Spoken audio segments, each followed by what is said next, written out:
In this video, we're going to show going from these to these.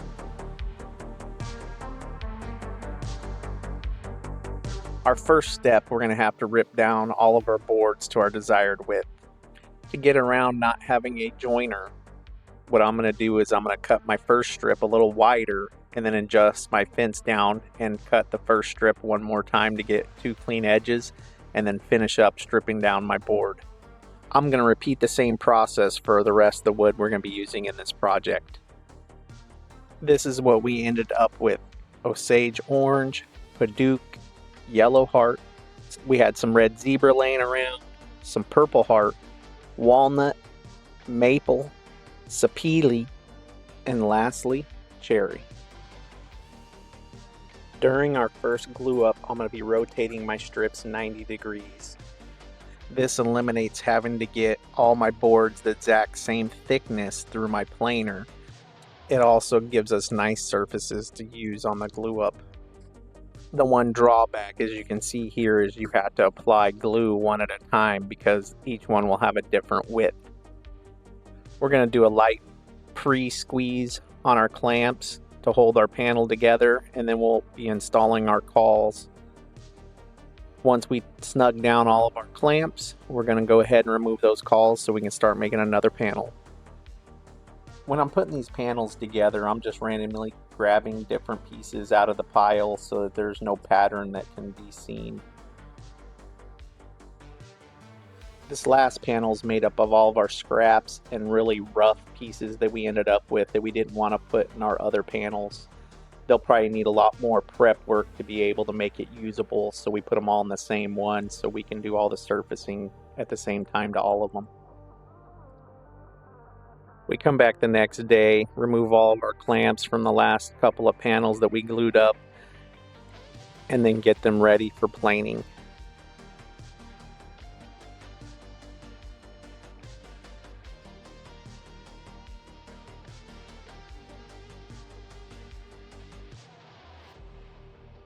I think I need to start checking on my dust collector a little more often. A 13-gallon bag fills up pretty fast when you're using a planer.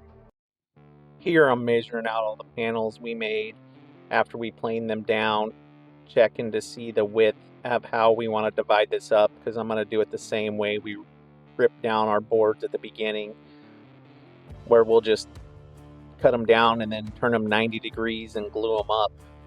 But on this first one, when I was ripping it, my fence moved, so I had to go back and rip all of them again. I guess I'm glad it was the first one and not the 7th one, and had to go back through all of them. Also, excuse my trash cans. They make a nice staging area for my panels waiting to be ripped, but I have to keep them in my garage because the bears like to get in them. Yeah, I live in Florida and I have a bear problem.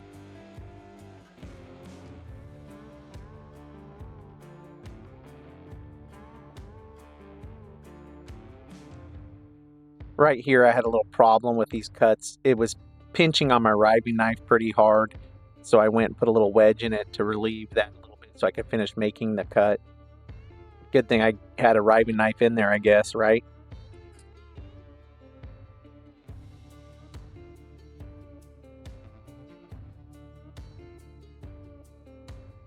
Now that I'm finished ripping all these panels, I'm going to start organizing them into sets to make 4 final panels and get them ready for glue up.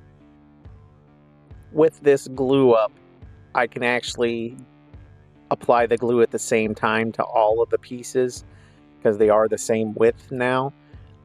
And I just use a cheap chip brush. I have one of those silicone rollers, and I think the chip brush is easier. Plus, when I'm done with it, I just throw it away. I don't have to clean it. Or if it starts to get tacky, I just get a new brush.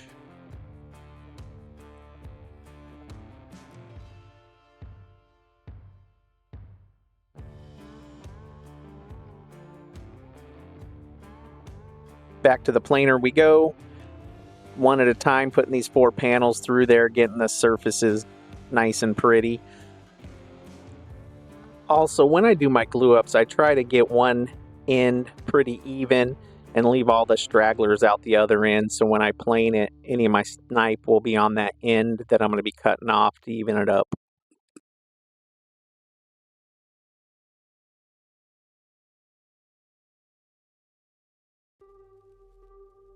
Here I am cutting my panels in half. Yeah, I have to break these down in half just because my crosscut sled won't accept a 4-foot panel, and it also gives me a nice edge to start with on it. You know the old saying where it says measure twice, cut once? This is me measuring 13 times and cutting twice. Now we take those broken down panels to the crosscut sled. With these pieces, I set my stop block at 2 3/16 of an inch. That'll give us 10 pieces out of each half. And whenever we have our final cutting board measurements, we'll be over 2 inches thick.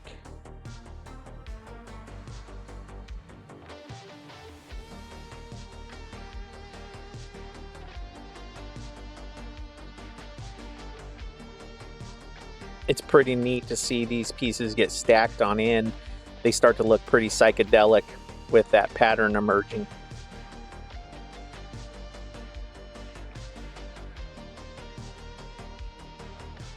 Now it's time to take all these pieces we just cut and mix them up. I came to the determination if I do 6 boards, I'd have 13 pieces. That would give me a good size cutting board and a nice rectangular shape. And if you made it this far, please give me a like and subscribe. I'd appreciate it. You can also comment anything, the good, the bad, the ugly. And now we're going to glue our boards into the end grain orientation. Definitely want to use our cauls here. It greatly reduces the workload later, the flatter we can get these boards now.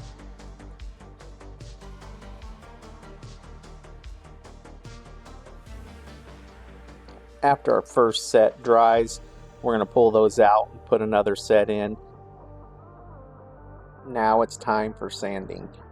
I take my blanks and I like to hit them with my belt sander. Even though we wipe off the excess glue, sometimes there's a little bit left.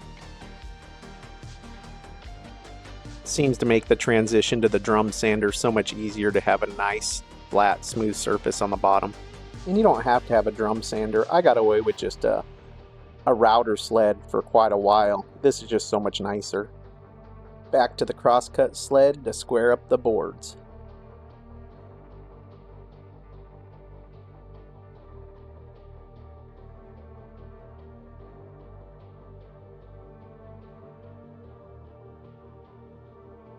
Now we're going to add some borders to our boards.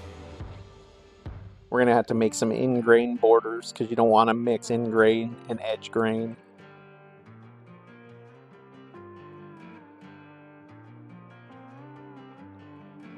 I guess it was a good thing I left my stop block on my crosscut sled because then it's the same thickness as my boards already, and I just cut up the new borders we made.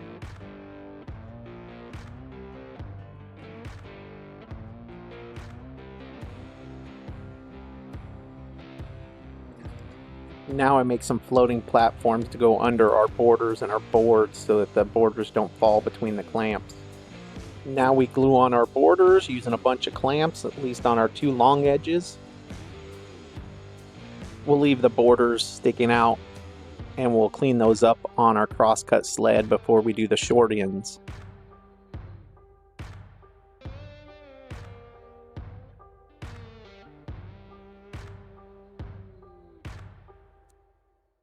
Now we trim the borders on these short ends so we can glue them up. We just repeat the process and do it again. Here's the next set we're getting ready for borders on. And when I get to this one with Padauk, for some reason, they kept coming apart and I fought with it and fought with it. Finally, I just threw them away and didn't put a border on that board. Now we're going to flatten the boards before we take them to the crosscut sled one last time, just so they sit in there nice and flat and so we get nice 90-degree angles.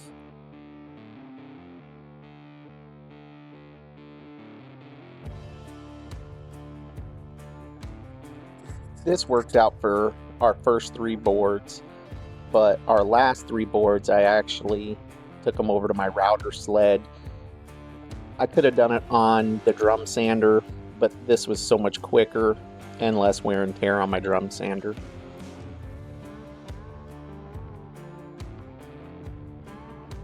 After they were done on the router sled, we did run them through the drum sander real quick just to remove the marks that the bit leaves.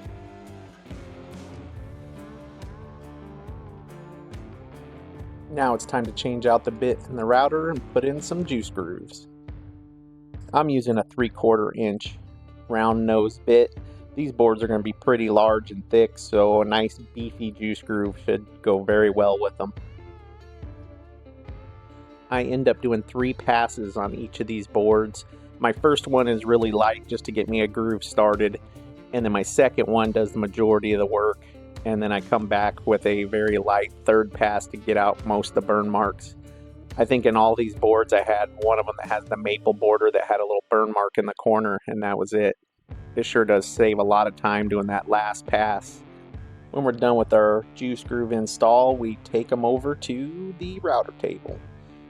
On the tops I just do a like 1/8 inch round over, and then on the bottom we'll switch out to a chamfer bit and we'll take a big old chunk out of the bottom of them just so that we can have a place to grab onto it all the way around.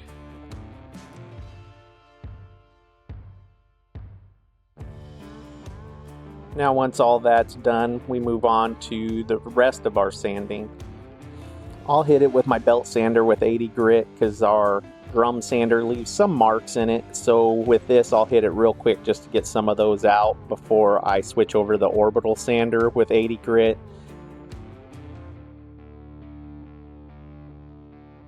You can already see these boards starting to come to life.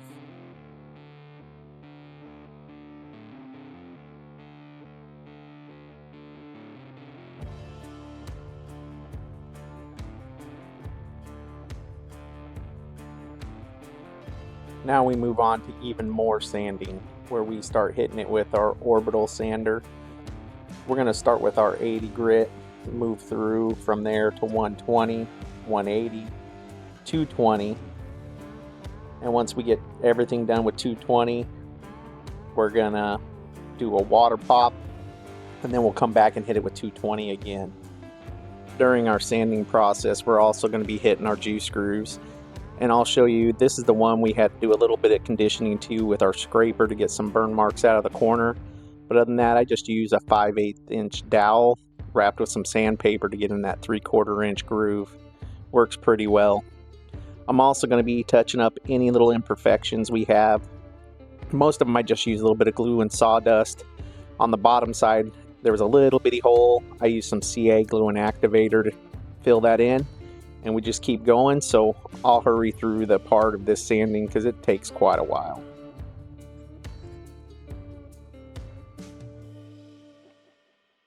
Towards the end of sanding, I'm going to break out my sanding mouse and I'm going to knock down any of our sharp edges that we don't get with our orbital.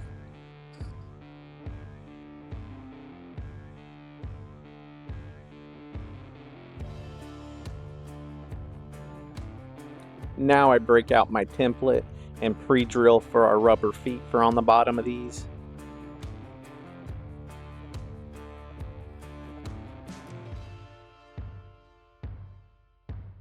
Now it's time to water pop the boards.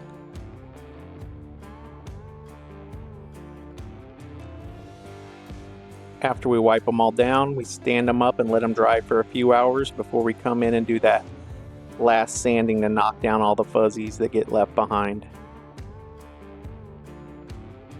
I'm going to spare torching of more sanding and just skip straight to us putting in our brand. I've also found if you spray it with a little water first, your brand comes out a little clearer and you get less of the yellowing.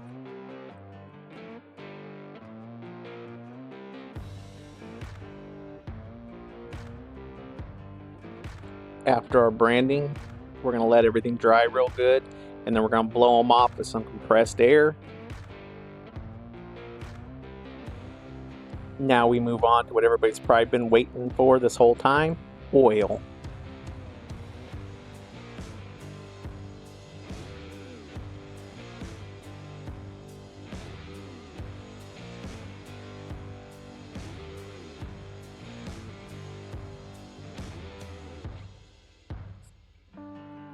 We put on a nice thick coat of food grade mineral oil, and then we stand them up to dry and let it soak in for as much as possible till at least the next day.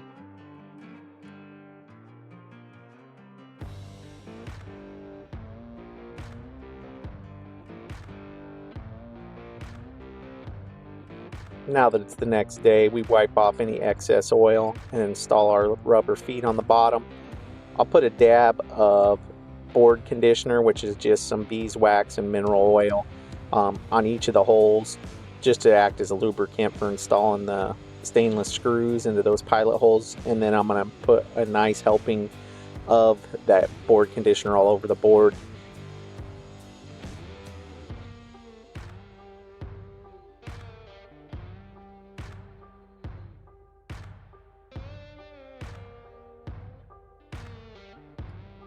Here's a look at our finished boards. I think my favorite one is the one with no border. But this one right here with this maple, with looking like it has tiger stripes, that's pretty awesome.